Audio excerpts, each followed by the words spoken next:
Thank you, Ed. Just, can you hear that okay then, I guess? So thank you, Ed. Appreciate that.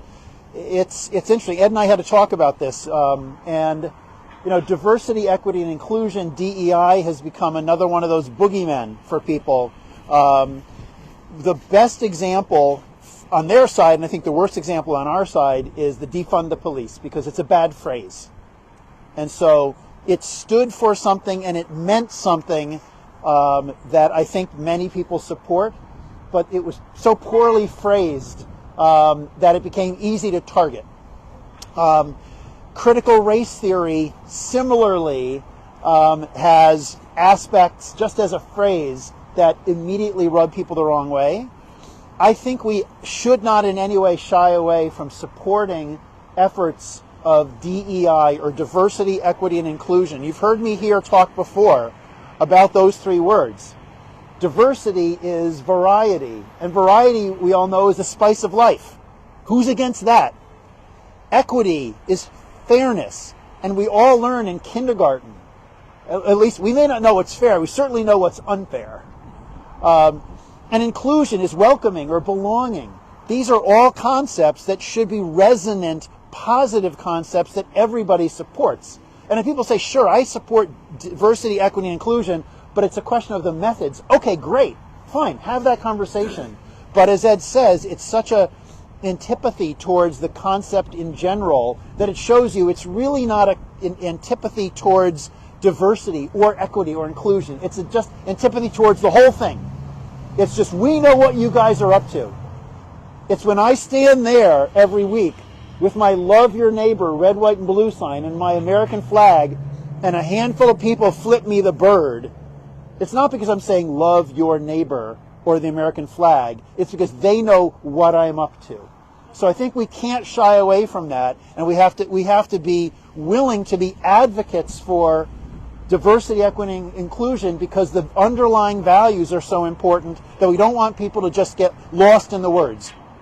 And one of the things that I think we really want to do this year is be prepared, even though we're not a religious group and we are not a political group, but be prepared to talk about the values that are underlying the things that this country and this world are grappling with this year. And so you'll hear me dip my toe into this a little bit today. I think we don't want to shy away from it. But I want to start today, my part, by talking about somebody. I want to speak about a man whose birth name was Michael Jr. His father changed both of their names, Junior and Senior, when the child was 5 years old, in honor of a religious Reformation leader. This young man's roots in Reformation and advancement led him to become, at the age of 35, the youngest person to win the Nobel Peace Prize, a distinction that he recently relinquished to Malala Yousafzai at age 17. This young former Michael Jr. was arrested 30 times, mostly for acts of civil disobedience. He was the first black person to be named Time Magazine Man of the Year. And he didn't plan to tell the crowd in the March on Washington in 1963 about his dream. He had spoken before about his dream for the future, but on this day, in front of the Lincoln Memorial, he was speaking about the theme, quote, "Normalcy, never again," end quote. As he spoke, gospel singer Mahalia Jackson urged him, "Tell him about the dream, Martin, tell him about the dream." And off he went. Now, I didn't say much last week at our rally when we celebrated MLK Day, but since we're still in MLK week, I wanted to do so today. So my Facebook notice for today said, "Why MLK Rally? Sunday, January 21. Quote, "The ultimate measure of a man is not where he stands in moments of comfort and convenience, but where he stands at times of challenge and controversy." End quote. MLK Jr. We live in a time of challenge, and 2024 promises to be a year of controversy. How do we ensure that our ultimate measure will stand the test of time? Join Justice Southbury's continuing discussion of our vision of a more fair and kind community for all. That was the Facebook rally notice. As I always do, I sent that notice to 25 groups, including a number that are densely populated with those who stridently oppose all that we do in Justice Southbury. And as often happens, some people commented negatively about our rally, and one particular comment this week I thought was really interesting. The commentator said, "I normally don't comment on these posts." This is in response to my rally notice. "But I'm having a hard time with my restraint of pen this morning. MLK would be disgusted with the Black Lives Matter movements and other social justice agendas of today. They lack any accountability and search out for racism rather than promote harmony and justice. MLK promoted, quote, colorblindness, end quote, not black or brown identity ideologies.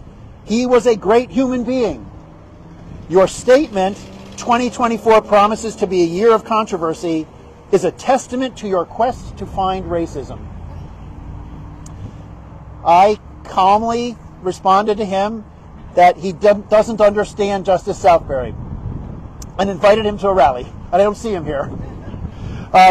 His words were not surprising. Many who oppose groups like Justice Southbury have co-opted one phrase from the I Have a Dream speech.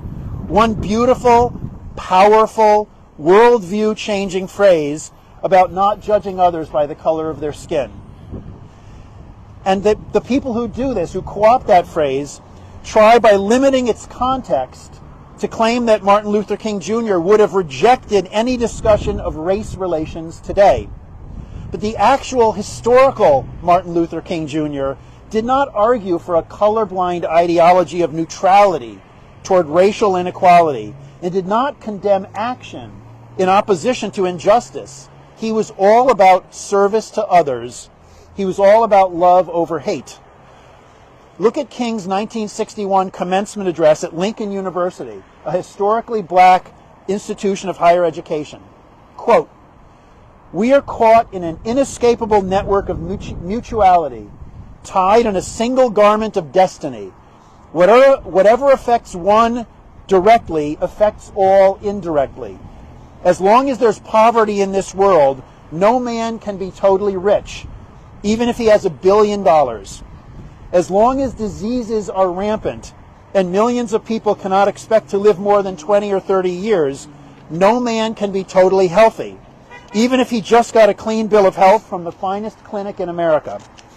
Strangely enough, I can never be what I ought to be until you are what you ought to be.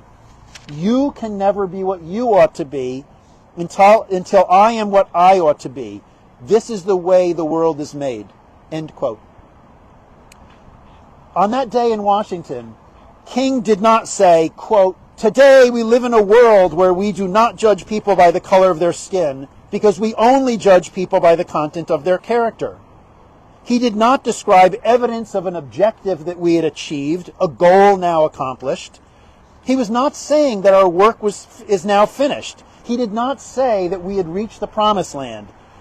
His dream was a dream of a potential future, a potential promised land, a land we might not get to, a land we would not see without more work and more action.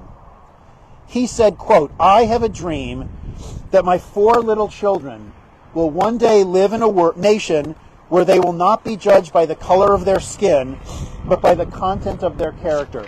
End quote. It was a dream of one day. And on this day in our nation, it remains a dream. On this day, some political leaders know that they will make countless supporters excited by saying things like Barack Hussein Obama, or Kamala, I can't even say it, Harris.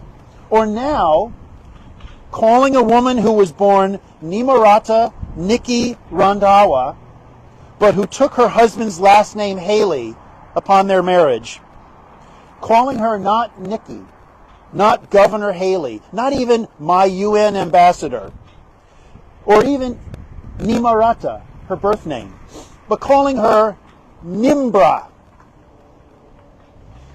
And on this day in our nation, even the recipient of this bullying name-calling feels that she can't run for president if she mentions slavery and the Civil War in the same sentence.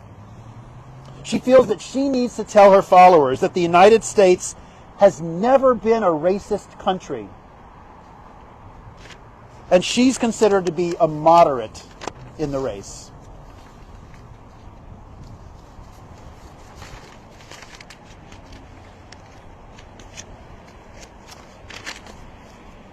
Justice Southbury's vision is a more fair and kind community for all. A more fair community acknowledges that as far as we've come, we still can and must go farther. A more kind community says, stop bullying those with disabilities by mocking them. Stop bullying soldiers who were captured or killed. A more kind community says, stop supporting those arrested for attacking law enforcement officers on live video as hostages. A more kind community says, stop making fun of people with different sounding names, read as not real American sounding names. You know, the kind of people who are poisoning the blood of our country. That's not kind.